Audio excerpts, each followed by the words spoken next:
Did you know that there was once a time when Mike Tyson faced a psychopath in the ring and drove him to true madness? On October 20th, 2000, Michigan served as the setting for one of the most scandalous fights in boxing history.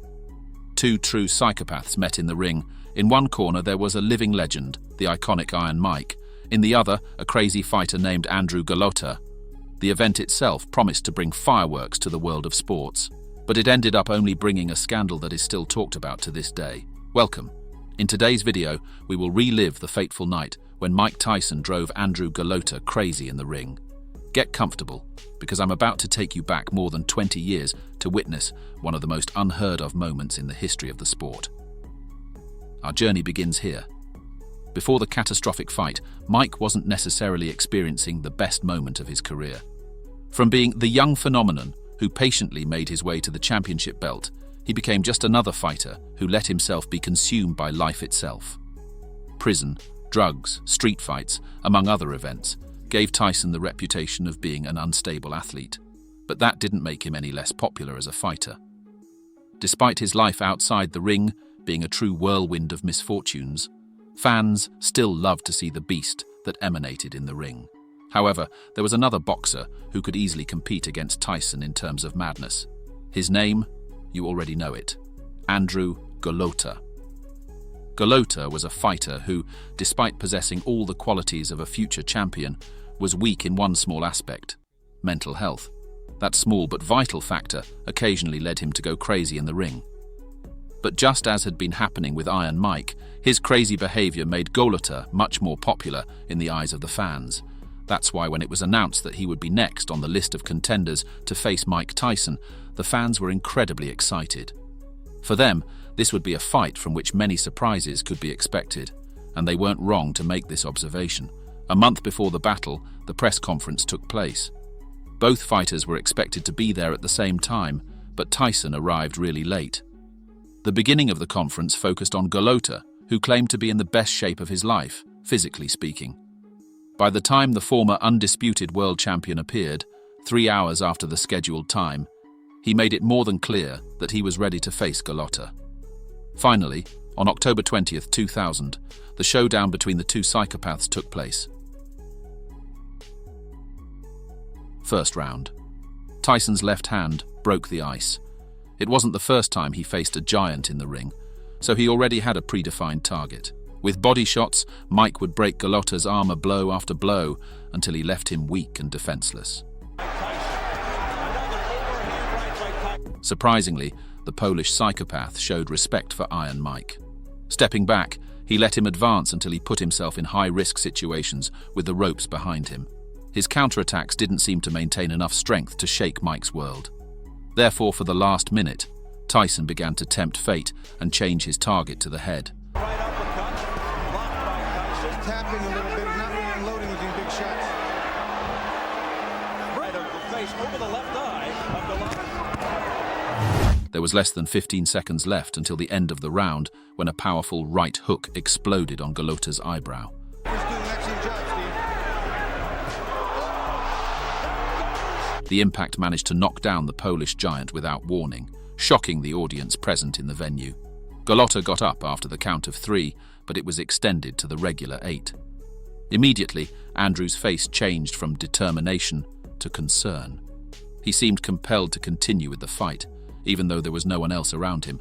Looking fearfully in Mike's direction, he heard what would become his lifeline: the sound of the bell. Second round. Dripping blood from the cut above his eyebrow, Golota came out to defend his honor, but attacking Tyson only provoked a beast he wasn't ready to tame. When Mike returned the favor with a killer combination of punches, the Polish giant had no choice but to try to cover his body to avoid the highest level of damage possible.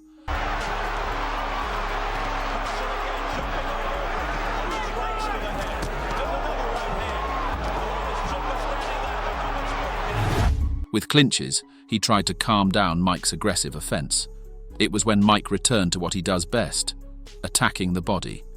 This prompted an exchange that Golota didn't come out well from, and it had only been a minute since the start of the episode. By the time Tyson went back to targeting his head, Golota really felt fear. Being in the best shape of his life didn't stop the punches. Every 2 punches, he threw himself at Iron Mike's body, but how much longer could the Polish giant escape his fate?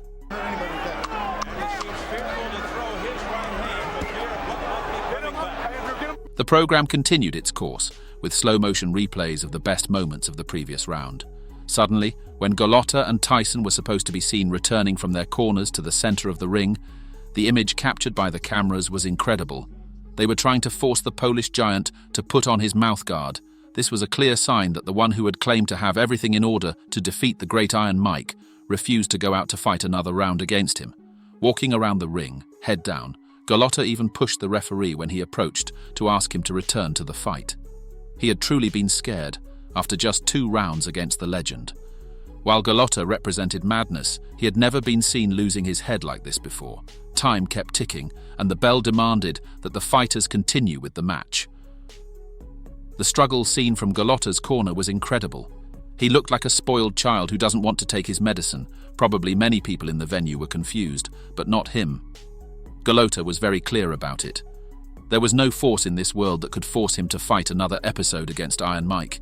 He had had enough, and there was nothing left but to give the victory to Mike Tyson. While his corner celebrated, Mike's face was a true poem. He was upset. But more upset was the audience. When Golota was allowed to leave the ring, like a true coward, his torment had only just begun. Booze, trash, and drinks thrown at him adorned his body on the way back to the dressing rooms. He probably didn't think about it, but he had marked himself for life by choosing not to lose honorably, like a true warrior. While a night full of surprises was expected, the last thing anyone could imagine was that the Polish giant would escape from the fight by making a true walk of shame. Later, it was revealed that Golota had a broken bone in his head, which could have pierced his brain if the fight had continued. According to his testimony from the locker room, Tyson was euphoric headbutting all the time during, but it called into question the referee's performance, because he claimed that Mike didn't even receive a warning for any of them. After this harsh defeat, Golota didn't step into a professional boxing ring again for 3 years. Despite winning the fight, the outcome of this encounter wasn't entirely positive for Tyson either. Mike decided to take his madness to another level when he didn't care about smoking marijuana before fighting. And it wasn't a rumor this time. Tyson was tested and tested positive for marijuana. It was unheard of. Justice for the alleged headbutts to Golota, which allegedly put his life at risk, seemed to be looming. Because after Tyson's test result, the commission couldn't remain idle. That's how the result of the fight had to be changed. Now, Mike Tyson was not the winner by technical knockout at the end of the second round. He was declared unfit to continue. What a box of surprises it has been. Although at the time it seemed like a disappointing outcome, all the twists and turns did make it one of the most memorable in the minds of the fans. If you've made it this far, I thank you. Now that you have the complete context of the night when 2 psychopaths faced off in the ring, what do you think about it? I'll read you in the comments.